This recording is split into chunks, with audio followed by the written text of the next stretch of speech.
From KVUE News in Austin, you're watching Texas This Week with Ashley Goodo.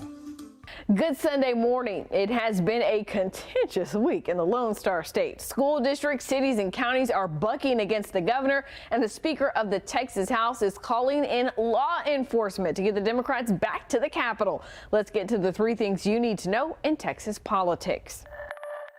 Leaders of Texas school districts, county judges, mayors, and city councils are banding together, pushing back against Governor Greg Abbott and his latest executive order that bans local entities from implementing policies to try to slow the spread of the contagious Delta variant of COVID-19.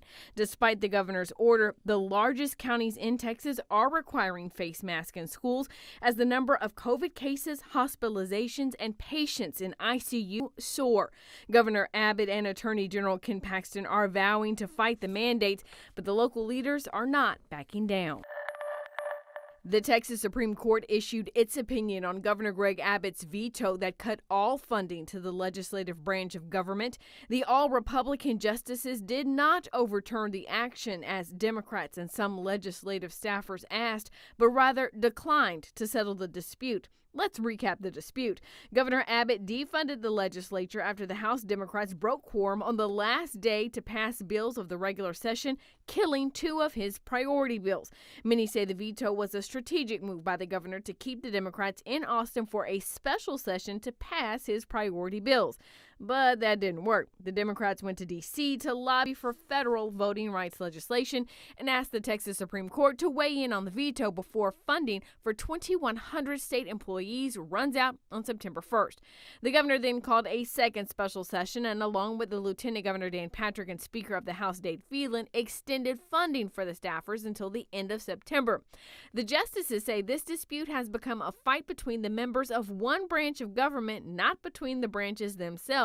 And because the funding was extended and lawmakers have the opportunity to restore the funding, they're not getting into it. That brings us to the latest happenings in the Texas House. This week, some Democrats returned to the chamber, but not enough to reach a quorum. On Monday, there were 95 members on the floor, 5 short of 2/3. The representatives voted to issue a call of the House locking the doors of the chamber to try to secure a quorum and sent the Sergeant of Arms to find the missing Democrats and bring them back. Speaker of the House Dade Phelan later issued civil arrest warrants for the absent members, a move that doesn't result in arrest but an escort back to the Capitol. That led to quite the back and forth between district courts and the Texas Supreme Court about if the lawmakers can be arrested. After the Texas Chief Justices said yes, the Speaker deputized law enforcement officers Thursday to immediately start bringing the Democrats in. All the fighting and quorum breaking stems from the election reform bills Republican lawmakers want to pass. They say it will make it easier to vote and harder to cheat, but Democrats and others argue the bill will suppress voters, especially the disabled, elderly, and voters of color. The Democrats who traveled to Washington, D.C. to lobby for voting rights bills that would supersede the Texas legislation saw some hope this week. One of the bills made it to the U.S. Senate floor, but the Republican senator from Texas, Ted Cruz, filibustered the bill. Meanwhile, the Texas Senate passed the upper chamber's version of the bill this week along party lines, but not without a fight. Wednesday afternoon, Houston Senator Carol Alvarado launched a 15-hour filibuster to draw attention to the bill. She joined me a few hours after leaving the Senate floor to talk about her effort. You made the decision to filibuster this bill, well aware that at the time there were 25 days left in the special session, and you obviously were not going to be able to filibuster for 25 days. So why did you filibuster? I think there's a lot of momentum going on with our fight against this voter suppression bill. I'm very happy with my colleagues in the House. They are obviously putting everything on the line. They have been doing that. And so it's one of those deals where you have to strike while the iron's hot, while there's attention and focus on the issue. And a filibuster is not always used to kill a bill. I mean, there have been 106 filibusters in the Texas Senate, but yet a very small percentage of those were actually used to kill a bill.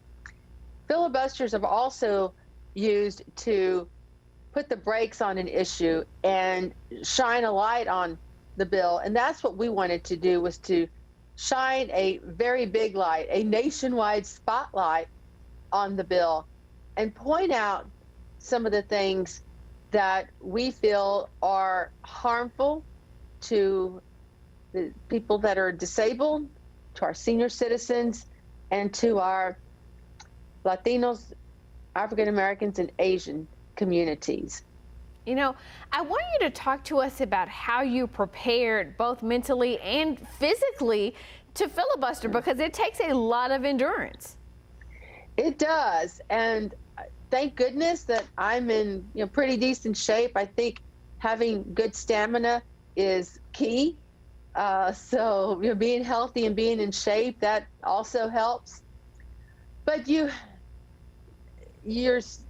have to really be mentally prepared. You have to believe in what you're doing and want to do this, because it's physically enduring, but it's also mentally enduring because it's exhausting.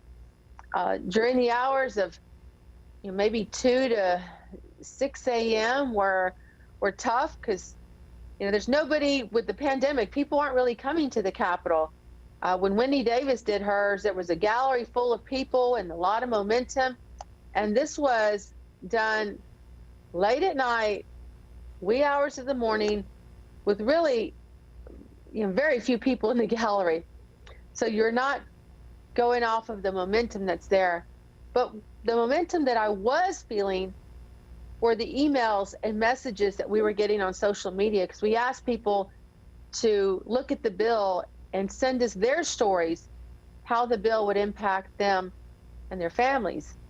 And the stories were inspiring, heartfelt, and gave me a lot of momentum and energy, especially the stories from people who are disabled and suffer from illnesses that make it a challenge to meet some of the requirements in the bill dealing with signatures. I saw a picture of your tennis shoes that you posted on Twitter. I read something about a back brace. Talk to us about what you physically had to do to be prepared to do this.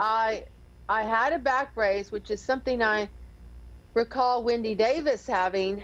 I have back issues to begin with, but obviously standing up for that long, you're gonna feel it in your back or in your legs.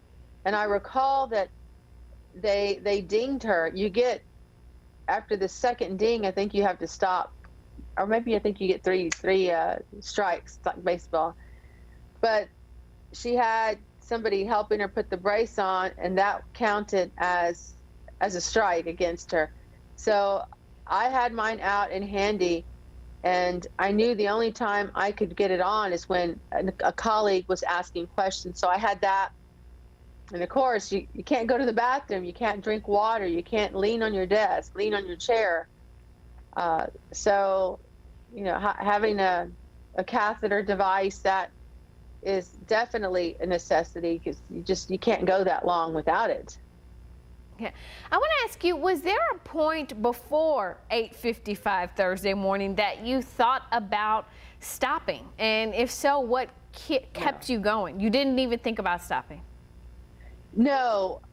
Once I got to 10 hours, that was kind of my threshold. Let's see if I can get to 10 hours. And then once I got to 10, I thought, all right, can I get to 12? And then after that, well, 15 sounds like a great number, and 9 o'clock sounds like a pretty good hour. So, and by that time, members were coming back on the floor, because we were in at 9. So Senator John Whitmire got re-engaged with me and kind of got me a little fired up. So that gave me some momentum. I think he came down, I don't know, maybe around 6:30 or so.